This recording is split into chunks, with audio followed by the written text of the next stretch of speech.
Testing, testing. Just gonna get started here.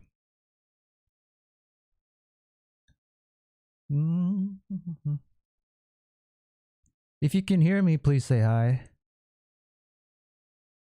in the chat. Talk to me. We got a lot to say. We got a lot to talk about.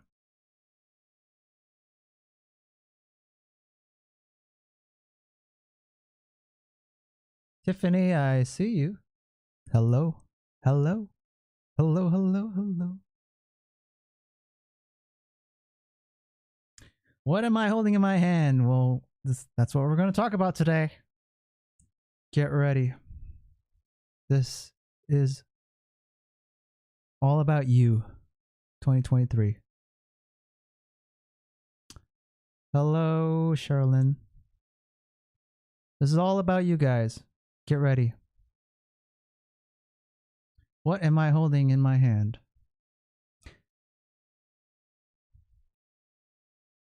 Hold on. I'm just doing some admin stuff here in the background. We're going to start shortly. You probably have questions for me. Ask them in the chat if you want.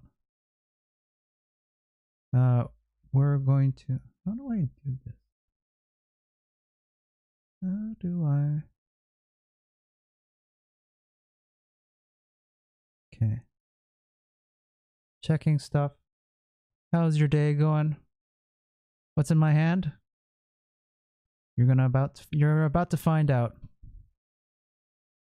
I came prepared today for you guys.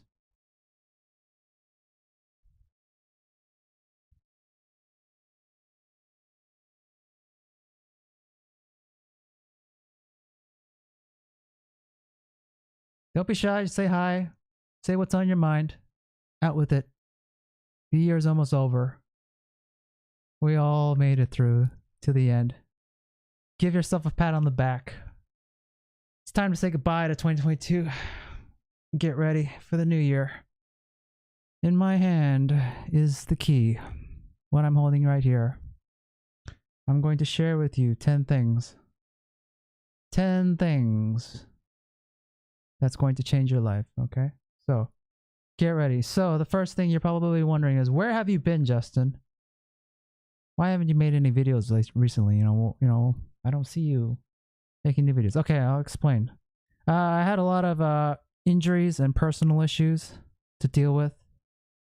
So, I'll give you one thing that happened. I have a shoulder injury here that I got developed from just being upside down all the time. So I've been trying to get treatment and all that, just recover slowly and just work my way around the pain. This is not soreness. This is not muscle soreness, if you're thinking about that. No, this is real pain. Like, my shoulder is going to break any second kind of pain. That's what I've been feeling past couple of weeks. So I've been dealing with that. A lot of painkillers, a lot of sleep, a lot of recovery, just a lot of thinking. Thinking and thinking and thinking and thinking. Because nothing stops me. Nothing stops Justin. I just keep going. I'm a juggernaut. I just go through the wall. So this pain is just a setback. You know, I just keep going. I'm not going to stop. So, yeah, I'll be fine. But yeah, I've been trying to recover for a month or two. Hello, Kong. 안녕하세요. Nice to meet you. Okay, so in my hand, we're going to start now. As you can see in the title of this video, this is all about how to get in shape in 2023, okay? You can forget all the BS that you see online or that you hear from others, okay? I'm going to cut through all of that crap for you guys today. I'm just going to give you the straight answer, like the pill. Like, if you had to take a pill that would just magically transform your body and give you a six-pack, lose weight, have incredible stamina, unlimited energy, just look great naked, just people like watching you as you walk by because you're just they're thinking to their minds, oh my god, she's got a great body, or wow, he's got a great body. I'm going to share it with you today because I've been training myself and others for over, oh my god, how many years? So many years. So many years. I may look young, but I'm not. I'm an old timer. So I have a lot of knowledge in my head. A lot of knowledge that I'm going to share with you, okay? And I've written down 10 points. Okay, there's 10. I don't know if you can see it right here. I'm hiding it for you. We're going to go through each of these 10 chapters in this video, okay? There's 10 points that I wrote down on how to get in shape, okay? We're going to go through each chapter. Hello, Lisa. Welcome aboard. Okay, so the first chapter that we're going to talk about is what's on everyone's mind. Why do I keep failing? Okay, the first one is, why do people keep failing? Why do I fail, Justin, when I want to lose weight or try to get a six-pack, or I want to gain more muscle, or, you know, why do I not go to the gym in March, or, you know, why don't I keep up? Why am I not committed to my goals? Why does it just fall apart? Okay, I'll tell you why. The straight answer is you have to change your mindset when it comes to getting in shape. It's okay. Now I'll tell you why. I'll explain it. Have you ever lived in another country, a foreign country, in your lifetime? Let me ask you that first. Okay, not visited. I'm not saying like going on like a 3-day holiday to Hawaii or something. I'm talking about living in Hawaii for 5 years, living in Japan for 7 years, living in, I don't know, it's just whatever country that's the complete opposite of your country. So for me, I lived in Korea for about 7 or 8 years of my life. When I first arrived in Korea, I didn't speak the language. I didn't know the culture. I didn't know the customs. I knew a little bit because my background is Korean, but I'm so used to the Western world and the way things are done in the West and the English-speaking things, how things are done here. It was complete opposite when I lived in Korea for 7 years. I had to adapt or die.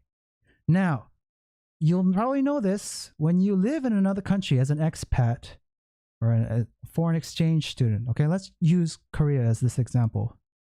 You'll notice that the expats that succeed adapt. So, for example, they adapt to the new language. They learn the language. They learn the customs. They blend in with the locals. The ones that don't succeed are the ones that refuse to learn the language, or they fail to learn the language, fail to, or just don't try to adapt to the culture, or they don't try to network with the locals. So they stay with their little expat bubble or community. Wherever country you go, you'll notice that there's a small expat community there. So like, for example, Thailand, there's a small expat community where some of the foreigners there, they just keep speaking English. They just do their things like they were back home in the United States. They fail to really connect with the locals because, again, they can't speak the language. They don't want to do the way the Romans do. And they're just totally in their little bubble. It happens in every country. It even happens in your own country. Like here in Canada, there are lots of foreigners here that refuse to speak English, refuse to do the Canadian way. They're in their tiny little bubble. It happens in every country. So the point that I'm trying to get at here is that the reason most people fail when it comes to getting in shape is because they don't adapt to the new routine. Okay? It's like relocating to a foreign country, being an expat. You have to totally change your habits. And most people can't do that. It's just a mental barrier. It's just like and you'll see, like, I'll give you an example. In Korea, like I had Western friends that refused to eat Korean food. They refused to speak Korean because they were embarrassed with their Korean. Nobody is confident when they speak Korean for the first time. They butcher it, but they they can't get over the stigma. It's like, I can't speak Korean. No, I'm never going to learn Korean. I'm too old or something like that. Or I can't eat Korean food. It's too spicy. I'm never going to eat this stuff. So what do? They eat McDonald's every day. They drink beer every day. They speak English and they complain to their English speaking friends every day.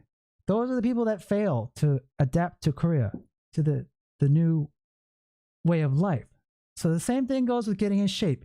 You cannot just go on a vacation to Korea for a week and then go back to your old ways. That's what it's like when you go on a crash diet, when you try to get in shape in January, which most of you are going to try to do. Like, oh, I'm so excited. It's a new year, new me. Everything's reset. You try it for a month. It's like going on a vacation. And then you go back to your old ways in February. You start eating the same junk food. You do the same bad habits. You start going back to your old self. And then you forget about like, oh, why don't I succeed in losing weight, Justin? So you got to get over that first, that hurdle. If you're going to lose weight, if you're going to get in shape, know that you're relocating to a foreign country and you can never go back. Yes, you can have McDonald's in Korea. Yes, you can have a Big Mac. Yes, you can drink Coca-Cola in Korea. You can try, like you can go back to your old ways for a little bit in a foreign country. But most of the time you have to stick to the plan of staying in that expat mode, right? Being a foreigner in a foreign country, and you're slowly trying to adapt to the new way of life. So the biggest problem I notice for people trying to get in shape is that most of their friends don't want to get in shape. Guess what? If you want to keep those friends, then you're not going to get in shape. You are the sum of the people that you hang around with. So if everyone around you is not in shape, doesn't really want to live a healthy lifestyle, wants to drink beer and eat junk food and watch TV on the weekends, if you want to keep those friends, you want to hang around them every weekend, you're not going to get in shape, unfortunately. I had one client. This guy was a really nice guy. He was a father. He had like young kids, and he had a really big, he was like a Homer Simpson kind of body. And yeah, he was so motivated, self-motivated. Like I can see that, that fire in his eyes, like lit up whenever I showed up to train him in the mornings. He's just like a little kid, like you see that.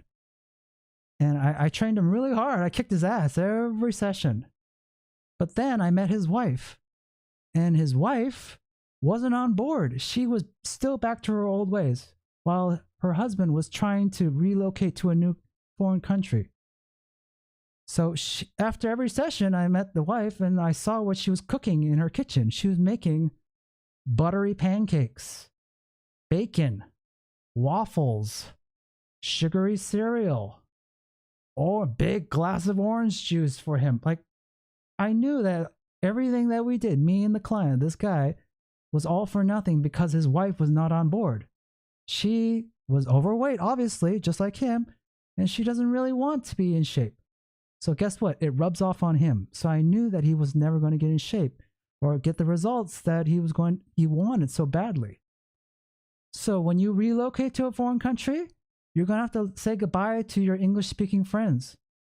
Unfortunately, I had to say goodbye to my family and friends that all spoke English here when I lived in Korea, and I had to learn how to speak Korean, interact with people in Korean, even though I didn't understand it. And when you try to get in shape for the first time, everything is so foreign and alien. Like you're not going to understand anything. Tricep dips and like barbell overhead press and all that, this weird stuff that you see people doing. It's all foreign. I get it. I was there once too, long time ago. So first thing you need to understand is that if you failed before, realize that you were going on a vacation when it comes to getting in shape. You didn't really take it seriously. You have to commit to this. Like you're relocating to a foreign country for the rest of your life. And there's no going back. There's no going back. Never going back. Once you do, then you're going to go back to being fat. So you have to decide. It's like, it's like smoking. You either quit smoking or you don't. When you smoke for such a long time, and all of a sudden you quit, you have to quit for good. You can't just smoke once or every often, or when there's a celebration, or I haven't smoked in 6 months, so I should reward myself. That's not how it works. Once you smoke, you're still a smoker. So keep that in mind. When you're trying to get in shape, you're relocating to a foreign country forever. Yes, you can go back to your old ways, like eat your old hometown food in a restaurant like McDonald's in Korea. That's an example. But you have to stay the path. You have to stay the path. And you're going to lose friends and family along the way, unfortunately. Sad thing. But the people who do succeed are the ones that make new friends. They make healthy friends. People who are just like them. So if you want to meet a girl or a guy, a partner or friend that is in shape, you're most likely going to. I meet most of the guys, people are in shape, because guess where I am most of the time? I'm at the gym. Duh, I'm not at McDonald's every day. If I was at McDonald's every day, then I would be hanging out with a lot of friends that are overweight. So keep that in mind. That's number one. Okay, let's go back to the next chapter on my list out of 10. 2 out of 10. So if you can see it, it's right here. Okay. Chapter 2, when to train. Okay, now people will say to you, oh, it's great to train in the morning on an empty stomach. Oh, it's great to train in the evening after work. I've tried both. Okay. I've also trained during lunch break, but that's weird because you get in like an hour lunch break. You eat for a half an hour and then you train or something. That's weird. It's up to you. If you're a morning person or a night evening person, find what works for you. For me, personally, I'm an evening person. Why? I don't know. It's just when I'm training in the morning, I feel like I'm a zombie. That's just me. When I train in the evening, guess what? The best things in your life happen at night. You go to the club, you go to a sporting event, you watch a movie, you're on a date. All the best things when your energy is concentrated happens at night. So for me, I like to train at night.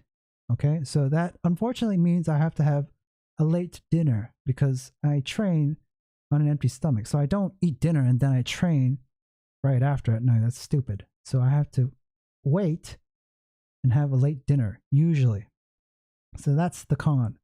If I train in the morning, it would have to be something where I don't think a lot. So, for example, road work, running. That's brainless, okay? I can do that half awake. No problem. But if I wanted to do like calisthenic stuff or whatever thing that I have to concentrate more, in the morning, I just don't feel it. Plus, at night, you meet a lot more interesting people. Usually in the morning, you meet seniors. You're stuck with seniors because everyone else is going to work. Unfortunately. In the evening, you get a more mixed crowd. You get young people, old people, whatever people around your age. People are a lot more active at night, I would say. In the morning, everyone just wants to get their workout done and out of the gym. Okay, so you have to decide whether you're a morning person or a night person. But I'll tell you for one thing. Boxing matches happen at night for a reason. MMA matches happen at night for a reason. Movies that you're looking forward to watching happen at night for a reason. Special events, like meeting that date or, I don't know, whatever. Just great things happen at night is what I'm trying to say. So take all that energy and just take all that stress out at the end of the day. And yes, go pump some iron and, work out, bust your ass, right? In the morning, I feel like after you train, most of us take a nap after. So it feels like, there's nothing left to do for the rest of the day. So to each his own. Okay, now let's move on to chapter 3. Chapter 3. I don't know if you can see it. Right there. Okay, where to train. Now, you're probably thinking, I'm going to sign up to my local commercial gym. First thing, January 1st. Bad idea. I don't care where you train. The first gym you should be training is not a commercial gym. I'll tell you why. Commercial gyms are a business first, okay? Their job is to make as much money off of you as possible. They don't care about you losing weight. They don't care about you being fit.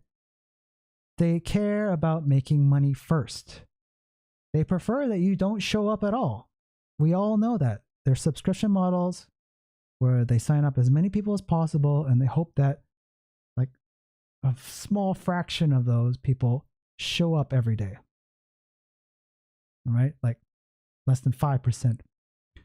So it doesn't matter what commercial gym you sign up to, Planet Fitness, I don't know, whatever popular gym is in your area. Know that you have to be signing a contract. There's a lot of fees, hidden fees involved, and a lot of upsells. Like they're going to ask you to try personal training or buy these supplements or whatever. They're going to try to milk as much money as off of you as possible. So you should avoid commercial gyms altogether. Okay. Yes, they have good equipment, but there's a lot of cons when it comes to commercial gyms. So there's just too many people.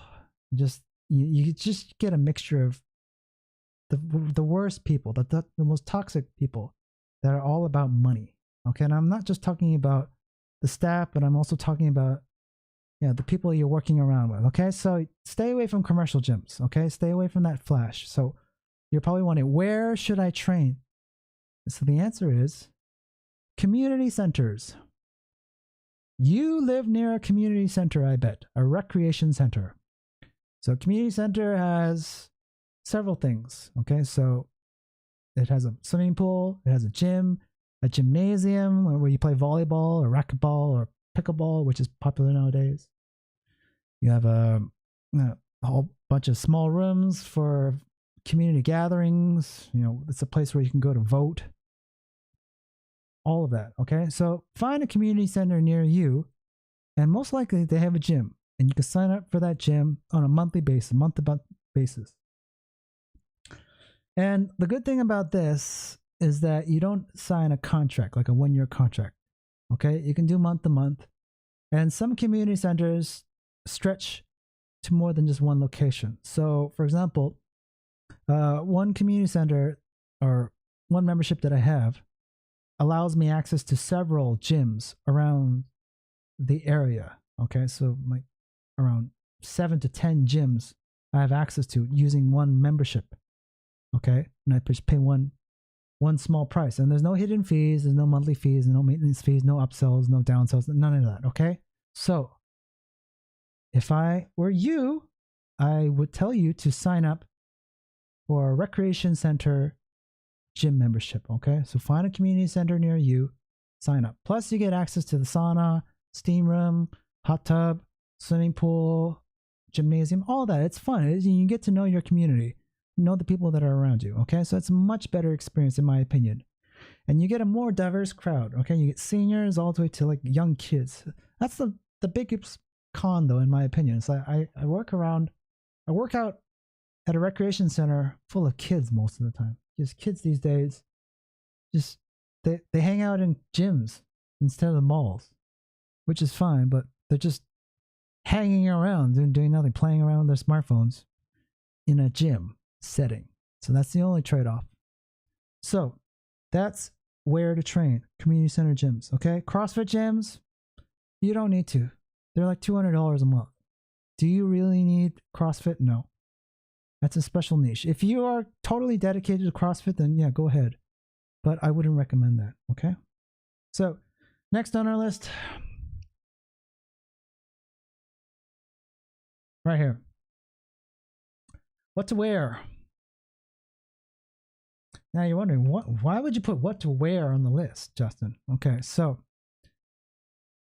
I wear fitted, dry fit clothing to the gym. You should too. I don't know why some people wear raggedy ass pajamas to the gym. Some people do. And you can tell that person's a newbie. Okay? If you want to work out, if you want to feel good, you have to look good. That's the way I say it. Okay? Think of it like you're an athlete competing in the Olympics representing your country. But instead of your country, you're representing you as a brand. So I represent Justin, the country of Justin. So when I show up to the gym, I do my own specific workout, which encompasses boxing, calisthenics, gymnastics, body weights, HIIT, circuit training, a little bit of powerlifting, a little bit of bodybuilding, a little bit of weight training. But it's my own niche that I've carved out. Nobody works out like I do in the gym. That's why everyone looks at me at the gym weirdly, like I'm some alien. Like, why is he? Wow, right? And that's you too. You're going to be your own agent at the gym, okay? And you represent yourself. So look your best. Wear fitted clothing. If you are overweight, who cares? Nobody cares. Just wear black. Okay? The best thing you can do if you're insecure about your love handles or whatever, just wear black. But make sure that you're wearing fitted clothing. Don't wear like really old raggedy clothes with holes in it and it looks like it's not been washed for years and just like bad printing that's ripping and tearing. I've seen people work out in that and I can tell that they're new to the gym. Okay? You'll notice that the regular gym goers, they wear fitted clothing, they wear dry fit. They look like athletes representing their own home country. Okay? So think of it that way. Whether you're, I don't know, think of yourself as a soccer player, a basketball player, a football player, a Olympic competitor, look your best when you're at the gym, okay? Wear nice shoes. And here's another tip, okay? A lot of people don't know this. You need to bring 2 pairs of shoes. Cotton shirts, yes and no, okay? I run 10K wearing dry fit. Why? Because if I wore a cotton shirt running 10K, I would be wearing just like a sponge, like a wet blanket all over me. It's not a good feeling. Okay, so it depends. Cotton is good for weight training, weightlifting, but not for everything, okay? Especially when it comes to sweating really bad, okay? Hello, Ganesh. Nice to see you. Welcome on board, okay? So, wear nice clothing. And, okay, so I was saying bring 2 pairs of shoes. Why? Okay, now, a lot of people don't know this fact. You cannot wear street shoes to the gym. I'll give you an example. We recently had a snowstorm here in Canada, in Vancouver. Okay? Snow everywhere. Just piles of it. Okay? Guess what happened to the gym floor? Guess. You probably know what happened. Most people didn't bring a second pair of shoes. So they just brought their street shoes that was covered in snow and salt. They brought those shoes and then they just stomped all over the gym floor. So the whole gym floor was covered with a mixture of snow, salt, and dirt everywhere. It was just disgusting. It was filthy. What you're supposed to do is you bring your street shoes, you enter the gym, and then you quickly swap your street shoes for your workout shoes. So what I do is I take a plastic bag, I put my workout shoes in it, and then I put it in my backpack. Okay, so when I show up to the gym, I take off my street shoes in the locker room, and I switch to my workout shoes, which are always clean. Always clean. I never use my workout shoes outside of the gym. All right, just to avoid cross-contamination. All right, so I wish more people would do this, but they just don't know. So I'm telling you now, bring 2 pairs of shoes, your workout shoes and your street shoes. And another thing is, wash your shoes regularly. You don't know how filthy your shoes can get. Both your street shoes and your workout shoes. I put them in the laundry, I wash them with the rest of my clothes, I air dry them, they're good to go the next day. Okay? So don't tumble dry, don't put them in the dryer, your shoes. No, because the glue will separate slowly over time. Okay, so air them out, but do wash your shoes. And look at the bottom of your shoes. Look at the soles. You'll notice that there's probably rocks, pebbles, sharp objects, glass that are wedged inside your shoe that you probably didn't know. And you've been stepping on it every day. So every time I wash my shoes, I take them out from the washer, and I look at the bottom, and I see all these sharp rocks, pebbles, glass that's just been stuck, wedged into the shoe's sole, right? And that's just me from walking around in the gym. So think about that. When I do handstands in a gym, I'm always stabbing my hands onto little rocks in a gym. Isn't that weird? So that tells me, and that tells you, a lot of people are wearing their street shoes and are unaware of all the crap that's at the bottom of their shoe that's just spreading around the gym slowly over time. So yeah, I get stabbed all the time by little pebbles and rocks in the gym when I do handstands. So wash your shoes, remove debris and rocks and glass and crap off the bottom of your soles, okay? That's what you should wear. Okay, so wear nice clothing. Doesn't have to be what I wear. Just make sure it makes you feel good. You can wear yoga pants if you want, girls. You can wear sweatpants. To each his own. It doesn't really matter. Just as long as it makes you feel good. If it makes you look like a bum, like you just got out of bed, perhaps you should reconsider what you're wearing, okay? Look good at the gym. Always look good, you'll feel good. All right, so that's my tip. Chapter 5. What to bring to the gym. Okay, so you've noticed that if you've just joined us, we've been covering our list here. There's 10 points I wrote down on how to get in shape 2023, okay?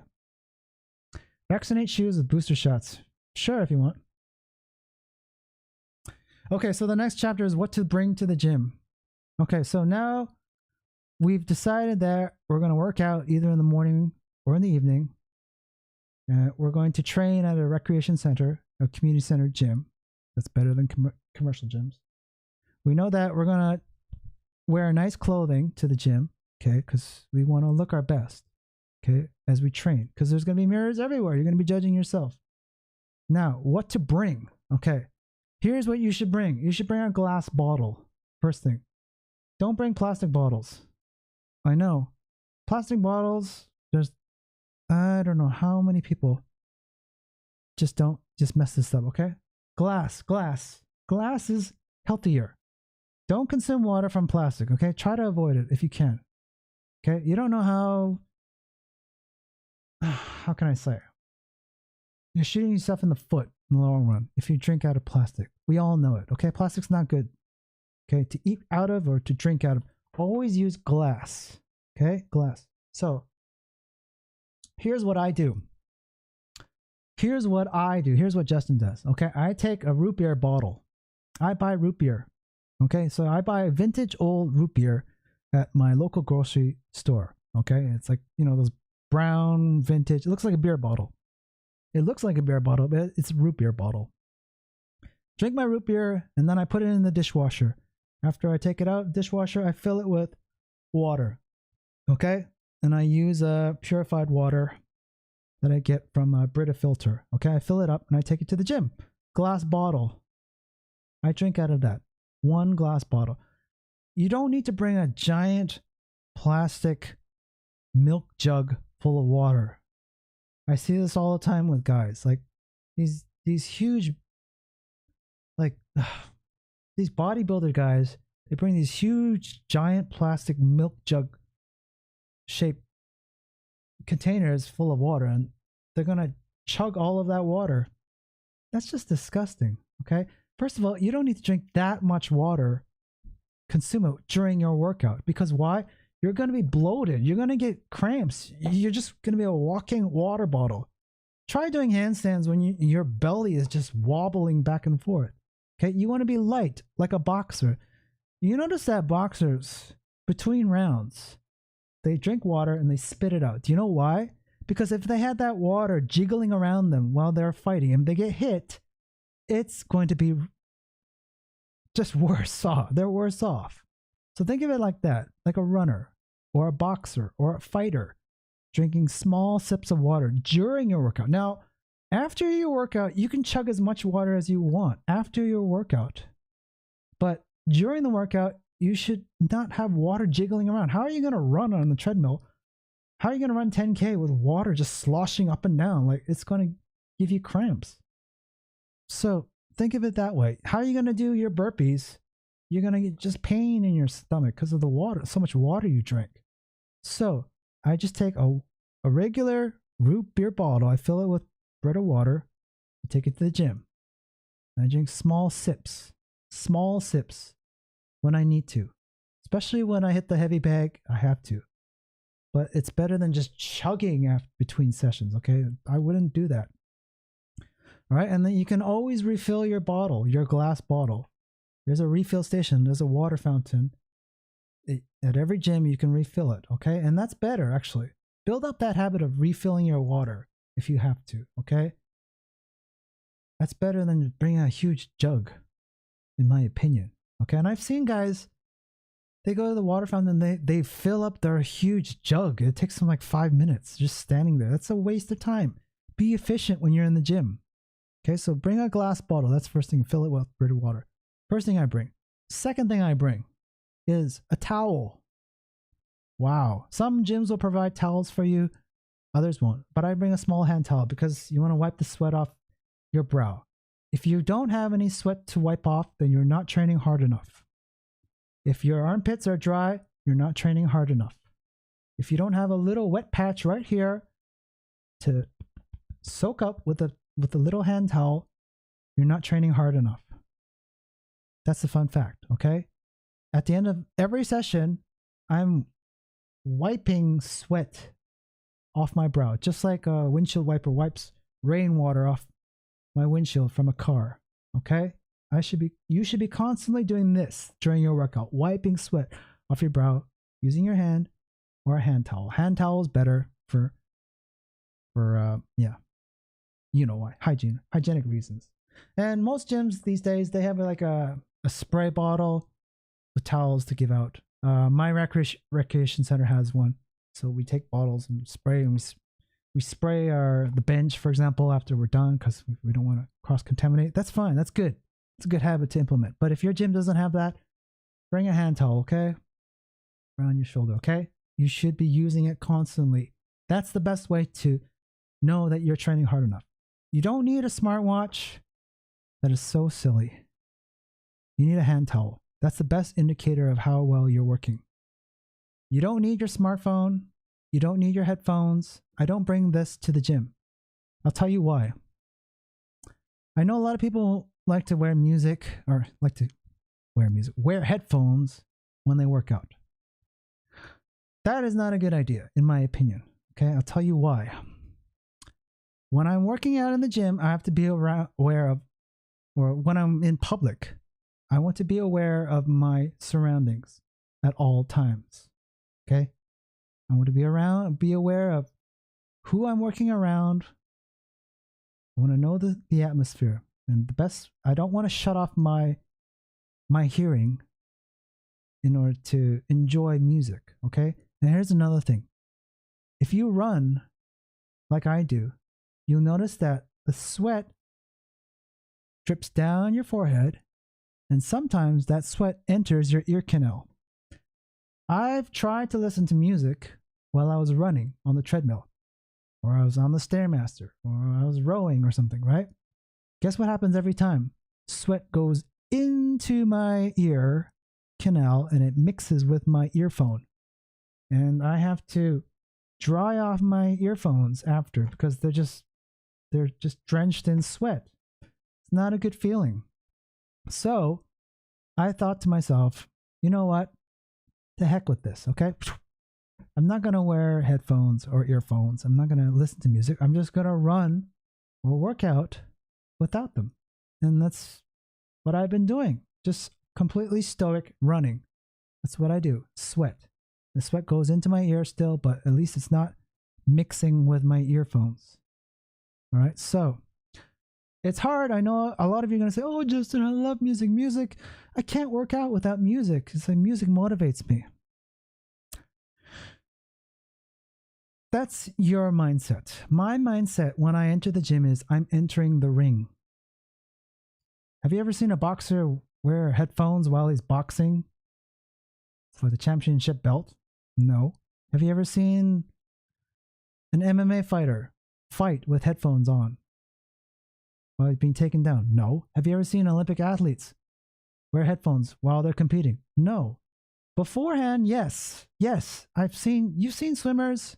They wear headphones when they enter the arena, they enter the pool, they take off their headphones and the gear and all that, and then they do their actual swim. Yeah, that's great. Gets you pumped up before your workout. But once you are in the workout, you're in the ring, you're in the cage, you're in the water, you should just focus. Just focus on your workout. That's it. Just your workout. You don't need music. Music is a distraction. That means you're not stimulated enough. If you're not stimulated enough, that's why you're listening to music. That's why you're watching TV or YouTube on your treadmill. I've seen people do it all the time. They're talking on the phone while they're on the treadmill because this guy's walking beside me. No, it's because you're not stimulating yourself hard enough. Okay? If you can have a conversation with someone beside you, you're not training hard enough. Okay? You need to train like you're in a fight. You're in the cage. You're in the ring at all times. You can save that talking for when you get a refill of your water bottle, when you're out of the gym, when you're changing or whatever, okay? But don't do it while you're in your workout, okay? So that's some of the things I bring. There's also so many other things that I personally bring to the gym. So for example, a good one is a muscle roller, because muscle rollers just, oh my God, they're a lifesaver. Another thing are bands. I bring my own bands. I bring my own boxing gear. I bring my own chains. I bring my own swimming gear because after the pool, I go to the steam room and I go for a swim. Goggles. So yeah, to each his own. You bring your own gear later on. That comes later. But what I'm saying for now, bring a glass bottle filled with Brita water. Bring 2 pairs of shoes. And bring a hand towel. These are the 3 things that you need to bring. You don't need to bring anything else. Okay? No smartphone, no headphones, no earphones, no distractions. You just work out, you work hard, and then you get out, and then you can reward yourself after with headphones, jugs of water, and all that fun stuff. Okay? So let's move on. Okay? Here we go. We're on to number 6. Okay? If you just joined us, we're covering 10 chapters of how to get in shape in 2023. Okay, so we're on to number 6, how to train. How to train. You already know what I'm going to say. Train your ass off. Train your ass off. When I go to the gym every day, there is no 2 workouts that are the same. I'll tell you why. You can run the odds of this happening, but here's what happens. When you enter a gym, you have to look around. You need to study the people that you're working out with. So for example, if I said to myself, this Monday, I'm going to work out in the squat rack. I'm going to do barbell squats. Do you know how many other people are going to be doing the same thing as you're thinking? Barbell squats on Mondays? So if I went to the gym on Monday, I would expect a huge lineup, a long lineup of people waiting to use the squat rack to do their barbell squats. That's just a fact. Same thing with the bench press, doing the barbell chest press. Lots of guys, lots of girls lined up for both of these apparatuses, okay? The bench and the squat rack on Mondays. So what are you going to do in that situation? So you're going to have to ask yourself, am I going to just stand there and wait in line, wait for my turn while these next few people are done using the squat rack and just play with my phone or something? Again, you're wasting time. When you're in the gym, I'm in fight mode. I'm in adapt mode. I gotta move mode. Okay? I'm not here to waste time. If you're in the grocery store and people are lined up to get milk from the shelf, are you gonna line up like the rest of them, or are you just gonna like move around to another place in in the grocery store and get other items on your list. So think of it that way. Think of it like the gym is like a grocery store. Okay? You don't have to line up like everyone else does, like a lemming. You just adapt. So if I saw people lining up the squat rack or the bench press on Mondays, I would say, okay, I'll just move and I'll find something that's not occupied. And sometimes it's like, okay, it's a treadmill. Oh, it's a dip bar. Oh, it's the yoga area. Like, oh, it's this or that, right? Who knows what's going to be available when you show up, okay? It's just random. So that's how I adapt my workout. So I don't stop and I don't stand around. I don't wait in line for anything. I just keep moving. If I see a squat rack available, I'll take it. I'll go and take it. You can tell like when someone's starting their workout in the squat rack, they're loading up the barbell, they're getting ready, they're warming up. You can tell, and you can tell when someone's during their session workouts, they're gonna have 3 or 4 sets, and when they're gonna finish their workouts, like when they're offloading the weights and taking the weights off the barbell, you can tell when someone's finishing. So you don't need to walk up to strangers and ask the most annoying question that everyone hates in the gym, which is, how many sets do you have left? How many sets? Yo, bro, how many sets do you have left? Oh, bro, how many? Everyone hates that question because the answer is always 1, 2, 3, 4. Who knows? Or I just started. We all know the answer. So you don't have to ask that question.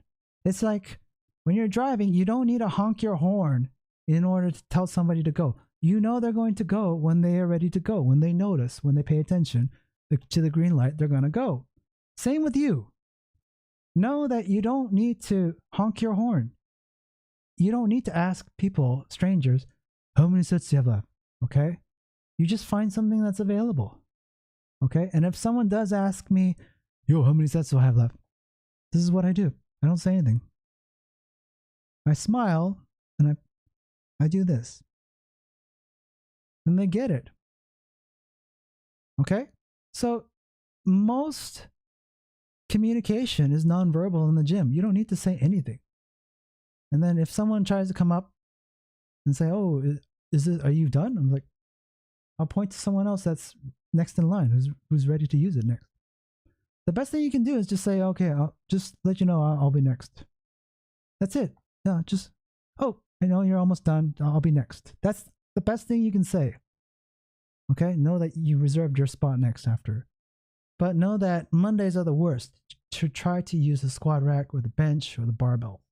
Okay? So the best thing you can do is just find whatever's available and just move around. Move around. So I don't plan my workouts. I don't say, oh, Monday's leg day, Wednesday's chest day, Thursday is push day, Friday is pull day. That's so you can't, life is not like that. Okay? You have to adapt. It's like driving. You have to adapt sometimes. Sometimes there's traffic, sometimes there's not. Sometimes there's a snowstorm. Sometimes it's nice and sunny. Sometimes you get a long stretch of highway to drive in front of. Doesn't matter. You have to adapt is what I'm saying. So don't be concrete in your workout. Don't plan anything. Know that you don't need a plan. Just plan for the unplanned. Okay? So you train like a madman. You just go. You don't stop for 30 minutes, 40 minutes, 50 minutes, however long your workout should be. You'll know. Okay? For me, my workouts, they last from like 2 to 3 hours long, from beginning to end. From the moment I show up to the gym to the time I end the gym session. 3 hours will pass by. And it'll fly. I don't have time to chat. Don't have time to use my smartphone. Don't have time to listen to music. None of that. I'm just working. And how do I do this? I've just developed a tolerance over time. I've developed a habit. I've developed it from 10 minutes to all the way to 3 hours. And my body is just used to it. It just keeps going and going and going and going. It's like a runner. A runner starts off running 1 kilometer, and then how does that runner get to 10 kilometers, 20 kilometers? It's just just overall, just building up that tolerance over time. And that's what you got to do. You got to work on building up your tolerance, your stamina, how you manage pain and stress and people that are around you, okay? Weaving around other forms of energy. And that's another thing. You should not work out alone. Don't work out in your garage. Don't work out at home. You need other people's energy. Other people's energy will lift you up. Right? So, yeah, work out with other people, other strangers, okay? And don't work out with your friend, because all you're going to do is chat with your friend. It's just like traveling. If you go to Korea with your friend that speaks English, all you're going to do is speak English to your friend. You can be still, you have one foot back in your home country and the other foot in your foreign country. It's not what you should be doing, okay? Both feet in the water, okay? So you train alone. Don't bring your friend to the gym, okay? If your friend is on the same journey as you, maybe. But I noticed that people that train, for example, like I've seen couples train and I've seen buddies, like guy buddies train. And I've seen their progress over time during a session or during weeks or months. I see them at the gym every time. All I see them doing is just chatting, wasting time, walking, just like they don't build a sweat. It's just mediocre workouts. Okay.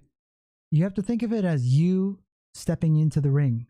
Okay. No one else is going to fight your match for you. It's just you. Just you. Okay. Don't bring your girlfriend or your best friend.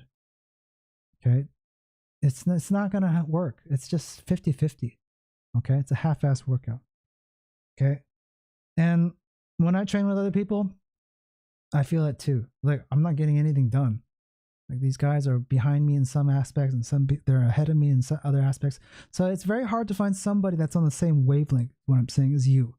Okay, when it comes to training and dealing with stimuli and all that. So work out alone, like I do, okay? Okay, so let's move on to the next chapter. You can see that. Okay. Chapter 7, what to eat. Okay, so this is the hardest part for most people.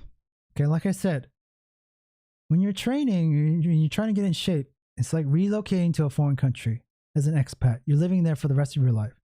There's no going back to your home country. Okay, and this is the hardest part. Changing your diet up. We've all seen it, like, okay, salad, chicken breast, vegetables, fruits, protein shakes, supplements, fish. All of this stuff is just foreign to someone who's not in shape. And same goes with preparing these foods, cooking. If you're someone that orders takeout, delivery, goes to restaurants, puts their diet in other people's hands, strangers' hands, you're not going to get in shape, unfortunately. I'll give you an example. There was a time where I lived in Thailand for a few months.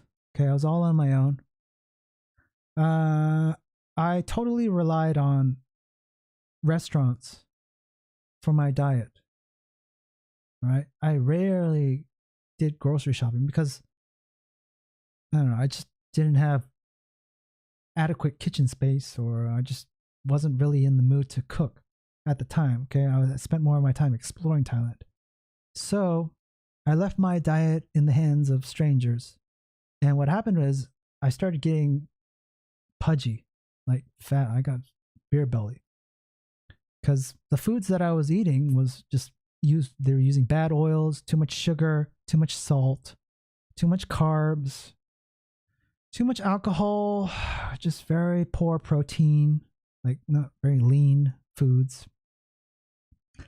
And I suffered as a result.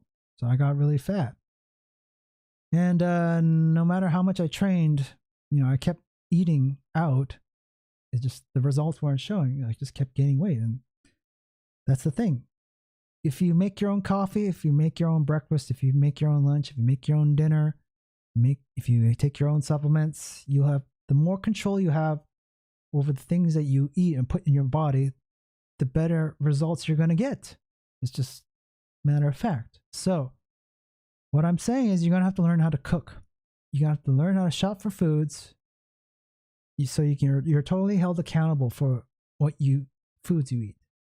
And you got to make a plan. You got to plan ahead sometimes. Sometimes I cook a meal and I split it in two. So for example, I'll cook in the morning and then I'll split that meal into two dishes. So I eat that in the evening. So I just microwave that. Okay. It requires a lot of planning. It's a lot more effort. I know it's a lot easier to hire a chef if you can. If I would, yeah, I would hire a chef, a nutritionist, or get meal preps. But again, you're not in control of what oils they use, what kinds of meats, vegetables, and all that. You should be aware. So there's two things you should get to know better. The gym that you train at and the place that you buy your groceries at. Those are the two places you should be very familiar with if you're going to go on this journey. So most people will go to the gym like I do, and they go straight to the grocery store after, get their produce and all that, whatever. So what kind of foods should you eat? Oh boy, you already know what you should be eating, okay? Nice bowls of salad, not too much sugar, not too much carbs, a little bit more protein, more lean foods, water. You already know, okay? Now we can cover this in another chapter. But here's the thing that you don't need, that I got rid of a long time ago. You don't need whey protein. Okay? I stopped taking whey protein shakes a few years ago, and here's why. I had a medical assessment from a doctor, and he said that there's something wrong with my liver. It's a little bit congested. And he asked me, do you take protein shakes regularly, whey protein shakes? And I said, yeah, scoops of it. Like I have protein shake in the morning, protein shake between meals, protein shake in my oatmeal. And he said, that's what's clogging up your liver. It's the whey protein. So after he said that, I just stopped taking whey protein. And did I lose muscle mass? No, not really. I'm still the same. I'm actually bigger. I just eat whole foods like steak, chicken breast, turkey, soup, vegetables, all that. It's just good stuff, clean food. That's what I fill my diet up with. So I didn't really lose muscle, if you're asking that. And I feel a lot better. So I don't need whey protein. Just a little bit sometimes if I wanted it. But yeah, you don't need tubs of whey protein. And if you're thinking, oh, whey protein isolate's the way to go, no, not really. You can get protein from steak, you can get protein from chicken, okay, you can get protein from eggs. Get it from the cleanest source possible is what I'm saying. You don't need to go artificial route.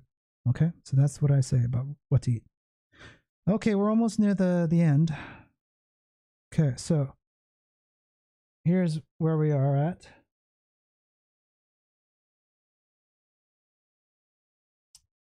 You can see that. How to recover. Part 8. Recovery is so important. Okay?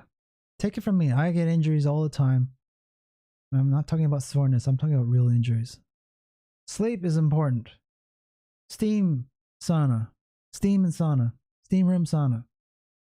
Hot tub. Good. Good. Good. Good for your body. Massage roller. Good. Here's another thing you should be doing. You're going to get used to. Epsom salt baths. Okay, so you're going to need it like I do. Probably once, twice, maybe 3 or 4 times a week. If you want, take an Epsom salt bath at home. So what you do is you go to your local pharmacy and they have like these big jugs of Epsom salt. Epsom, E-P-S-O-M. So you can get that. It's like $10. Okay. So what you're going to do is you go home, okay, at night. Do it at night. I'll tell you why. You fill your tub with hot water. You fill it. You sprinkle some Epsom salt. You can use sea salt as well and baking soda on top. So you can do the mixture. If you want a power combination of all three, use Epsom salt, sea salt, and baking soda, okay? Sprinkle all three into your bathtub. And just soak in it for 10 minutes minimum. Just soak your whole body in that formula, okay? You don't need to go overboard, okay? You don't need 30 minutes, 40. Just 10 minutes is enough. Okay, fighters do this all the time. Epsom salt and it's filled with magnesium. It just relieves all muscle soreness, and it's gonna make you really sleep. You're gonna fall asleep like a baby after. Okay, just gonna knock you out. So it's the best thing to do before you go to sleep. Take a nice hot Epsom salt bath. Okay, and you're gonna recover a lot faster. Massage rollers help. You're rolling out foam rollers, sore muscles, and all that on the floor. You can do it in the gym. Good stuff. Stretching is good. You should always stretch. A lot of people don't. A lot of people don't stretch. You know, I don't see anyone stretching in the gym except me. You should definitely focus on stretching as part of your workout, before and after your workouts. And yeah, just sleep a lot. Sleep a lot. Okay? I don't care what anyone says. Caffeine, energy drinks, coffee, green tea, which is what I'm drinking right now. Yeah, pre-workout. All of these are just supplements, okay? The best form of energy, the best way to recover is to just sleep. Okay, that's the only answer I can give you. There's nothing else that's going to help you recover faster than just good old sleep. Unless you took steroids or whatever. I don't know. But here's another thing. If I could, this is the one thing I miss about Thailand. If you can get a sports massage, please. Your body will thank you so much. That's the one thing I miss about Thailand. Because after every workout, I would get a sports massage. Sports massage in Thailand, like 1 hour for like $10, I think. I don't know. In Vancouver, it's like 1 hour, $100 or something. That's just ridiculous to keep up. So it's very hard to get a sports massage in North America. But if you can get access to a sports masseur, if you can. And Thai masseuses, they work their magic, okay? Better than any massage chair or hydro massage chair that you see in the gyms. I've tried those. They suck, okay? The best massage treatment you can get is from an old Thai lady in Thailand. Thai massage. They use their elbows, knees, everything. Just dig into that sinew of your muscle and just like really pull out those aches and pains. So I really need to treat myself to a sports massage because I need it. Okay, so get a sports massage. Okay, so that's what I want to say about recovery. Sleep, Epsom salt baths, and Thai massages, sports massage. Now, we're almost done. 2 more chapters left. Personal trainers. We're going to talk about personal trainers here. Do you need a personal trainer? No. And here's why. When I step foot in a commercial gym, I see personal trainers everywhere. They're training their clients. Guess what I see? I just see just a lot of yakking. Personal trainers, their goal is to make money. That's it. They don't care about you losing weight. They're there to be your friend most of the time. They're a rent-a-friend for an hour. $80, $100. You can rent a friend for an hour at your commercial gym. That's the truth. And if you really want to get a trainer, try to get a specialized trainer. So for example, get a boxing coach or a kickboxing coach or a gymnastic coach or a physiotherapist or sports doctor. You know what I'm saying? Like a coach or a personal trainer that specializes in something. It's better than getting you an average commercial personal trainer, because the truth is a lot of these commercial personal trainers, whoever you find, aren't really qualified. So maybe I'll give you an example. I saw this one personal trainer that needed personal training. She was just severely overweight, and she was training some client that was thinner than her. So she was telling her, it was very hypocritical, I know. But what I'm saying is, a lot of personal trainers, their experience level varies. So the trick question is, should you train with an Olympian coach or Arnold Schwarzenegger? Who would you train with? It's a trick question. Most of you would say probably Arnold Schwarzenegger because he's got the looks. Or some of you would say Olympian coach because they have a whole list of athletes that they've brought success to. But the true answer is whoever gets you the best results. So finding a good personal trainer is like finding a girlfriend or a wife or spouse, a long-term partner. You have to go through a lot of trainers to find the one that you really connect with and gets you results. So I'll give you an example. I've seen clients show up for their regular appointments at commercial gyms, and they train with their personal trainers. And I see them like 3 months later, and they're still the same person. They haven't lost any weight. They look exactly the same. And I ask myself, why are they paying hundreds of dollars to this guy that's not getting them anything? And I know the answer. It's like their job is to make money. They're a rent-a-friend. The client's not really serious about, training. They just want someone there to hold them accountable for being in the gym. And they say to their wife, I was at the gym today. My trainer taught me this, blah, blah, blah, blah, blah. He can tell you what I learned. And boom, cross off the list. So not all trainers are the same. You have to go through a lot. Even if you train with me, if I didn't bring you results, then I would tell you to go find another trainer. If you train with Arnold Schwarzenegger, he didn't get you the results, the most likely logical answer is for you to find another trainer that does get you results. Okay, so you're going to have to go through a few, maybe a lot, in order to find that really one good coach. And yeah, it's just like finding someone to love, like finding the one, okay? You have to go through a lot. That's the truth, the honest truth. So don't stick, so my advice is don't stick to one trainer for the rest of your fitness journey, okay? Try several out and make sure that, if they don't get your results, then you move on quickly, okay? Don't waste your time and money. They're not getting your results. Okay, if you don't understand them or you don't just personalities clash, move on. Okay, you've got to be brutal with your trainers, is what I'm saying. So, we are done. This is it. This is my list of how to get in shape 2023. Okay, so first, understand.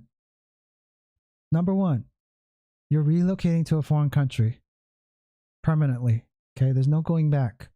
If you go on this journey, you got to commit for the rest of your life. So you have to change your lifestyle forever.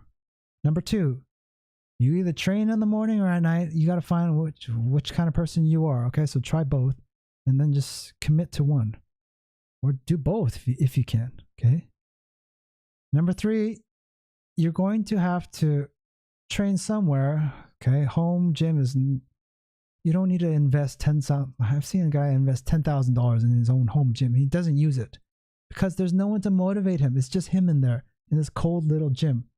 So instead, take that money and don't go to a commercial gym because they will trap you with all kinds of hidden fees and all that crap. Avoid that crap and go to your local community center and sign up for a month-to-month gym membership. Okay? Number four, what to wear. Wear nice clothes. Okay? You look good, you feel good, you'll train better. Okay? It'll motivate you to train more. Okay? So get some outfits. Get some nice outfits for you to train in. Don't train in your sweaty pajamas with holes and rips and tears. Makes you look like crap. It's like you're showing up for a job interview when you go to the gym. or you're representing your home country at the Olympics. Okay, you want to wear nice fitted clothing, nice colors, whatever style you want. It's up to you, but just don't wear trash clothing. Okay, whatever that makes you feel good. What to bring in the gym? You know that you need to bring water, but not in plastic. Avoid plastic. Stop drinking and eating out of plastic. Drink from a glass bottle, filtered water.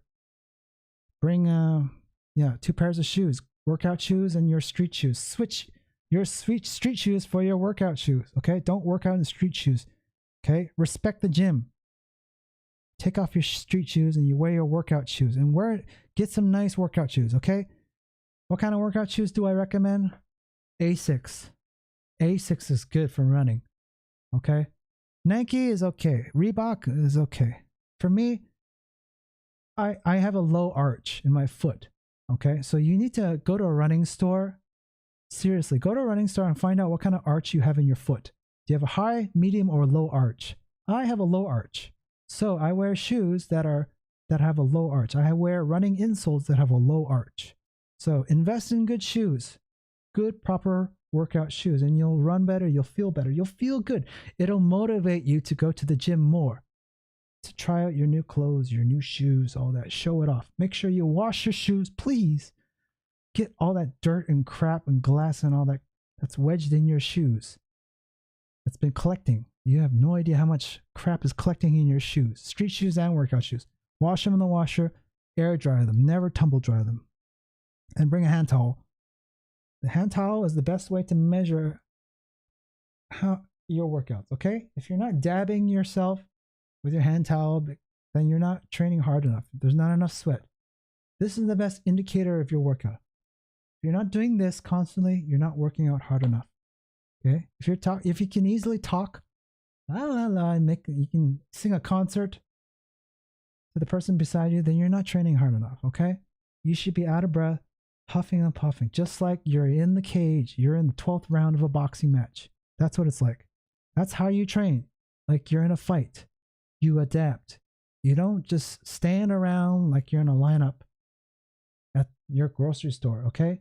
You move around. You constantly move. You adapt. Find what's available at your gym and you take it, okay? Non-verbal. Just keep moving. What to eat? You already know what to eat. Salad, clean food, cook. Go to your grocery store. Get to know your gym and grocery store because they are your 2 best friends, okay? How to recover. You know how you're going to have to recover. You're going to get lots of sleep, Epsom salt, and get massages, okay? Massage roller or a massage therapist, a sports massage, Thai massage if you're in Thailand. Do whatever it takes to recover because you're going to need it. Don't just like think you're an Iron Man or a superhero, okay? Unless you're taking steroids, you need to recover. So don't rely on pre-workout, caffeine, or energy drinks. Rely on sleep, okay? That's your best friend, sleep.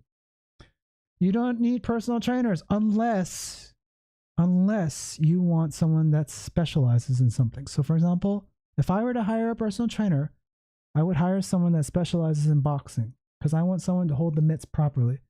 If I want to, do this kind of training, I would hire a specialist and like a swimming coach, which is what I am. Hire a physiotherapist, hire that coach. I want to learn kickboxing, I want to hire that coach.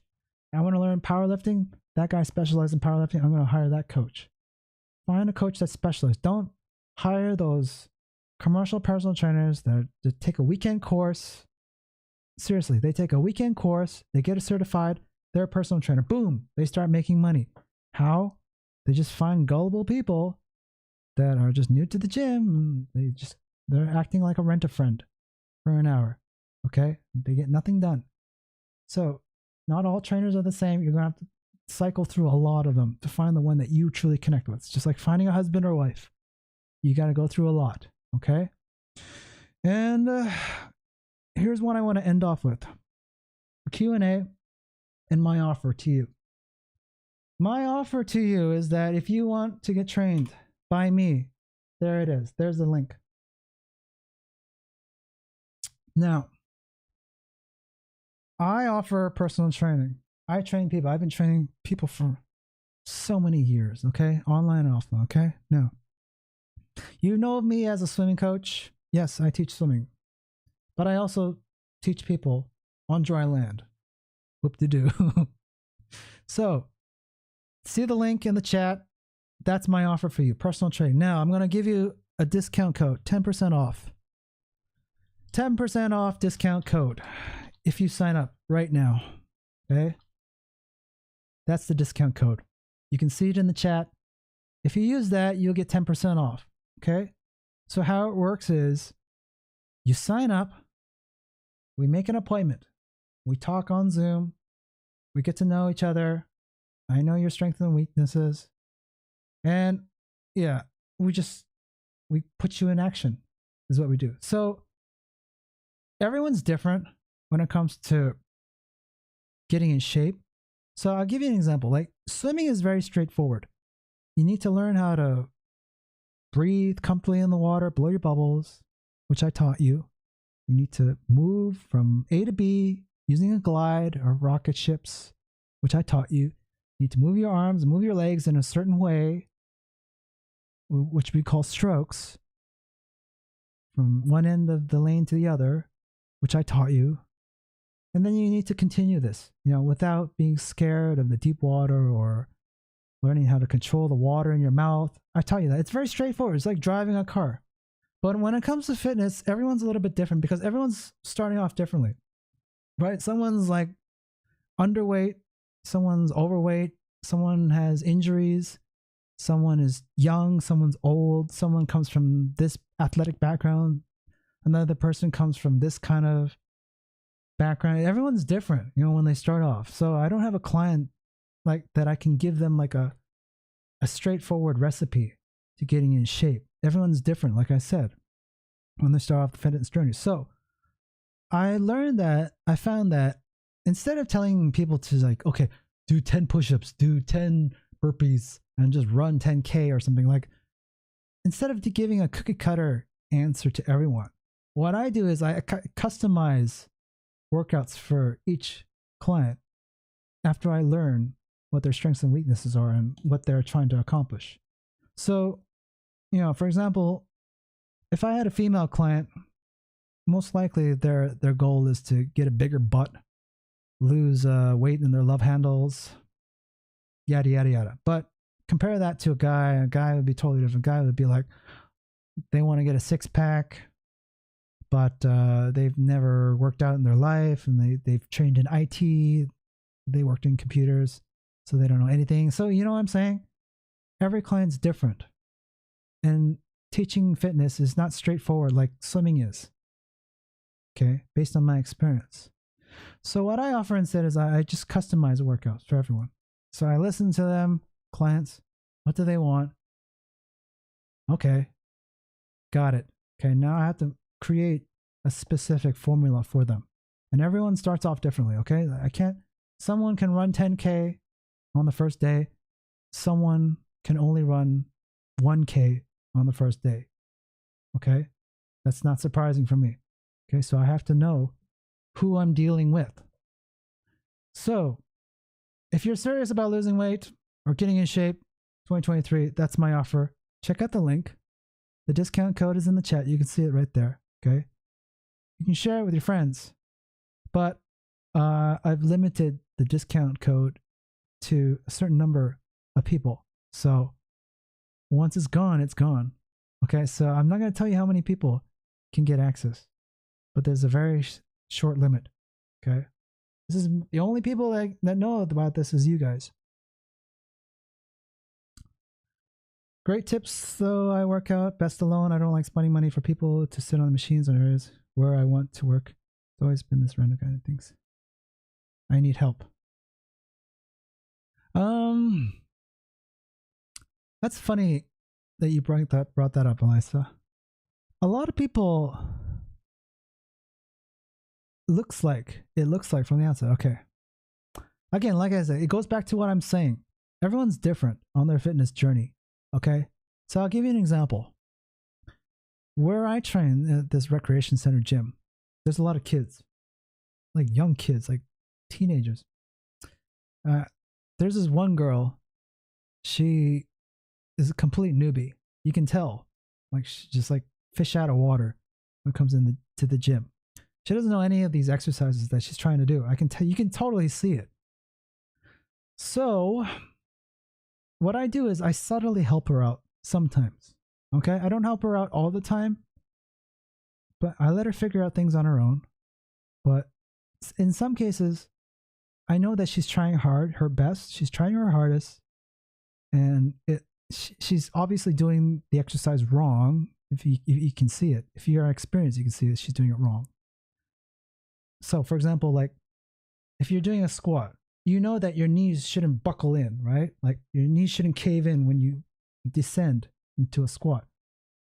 Obviously, that's wrong, right? That's dangerous and bad for joints. So, if no one corrects her, then I will subtly correct her if I can. But most of the time, I'm focused on my own workouts. Right? I don't have time to help everyone. But I know that everyone knows that I'm good at what I do and that I know what I'm doing.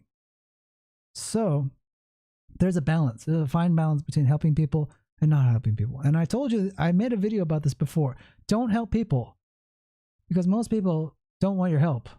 They're too proud, or that they want to figure it out on their own, and they get offended sometimes if you don't help them, right? So, and a lot of people are not, they don't appreciate your help, especially girls, because guys love fixing things, right? And girls just want to figure things out. They already know. If a girl wants your help, she'll ask you for help. So in these cases, right, like a girl asks me all the time, how do you do this handstand? How do you do this, Justin? Then I'll help them. I will help them. But if they give up and they don't try their best, then it was all wasted, right? I wasted half an hour that I could have spent on my own workouts. That I wasted helping this girl trying to do handstands, and she never tried it ever again. And for the record, she was not hitting on me. I don't think she was hitting on me. I can tell she was hitting on me. She was not hitting on me. She really wanted to learn handstand, and then she just gave up. So, yeah. So you're probably wondering, what do I teach? What kind of person? What can I expect if I stand with personal training with you, Justin? Okay. So what you're gonna expect is we're gonna have an online Zoom session, online call, get to know each other. I just listen. Basically, I just listen to you. I listen to what your story is, okay? And then I develop a plan for you. A month-long plan, a 2-month plan, a 3-month plan. Get over all of these mental hurdles. It's like, just imagine that you, the client, are relocating to Japan. Let's just pretend you've never been to Japan.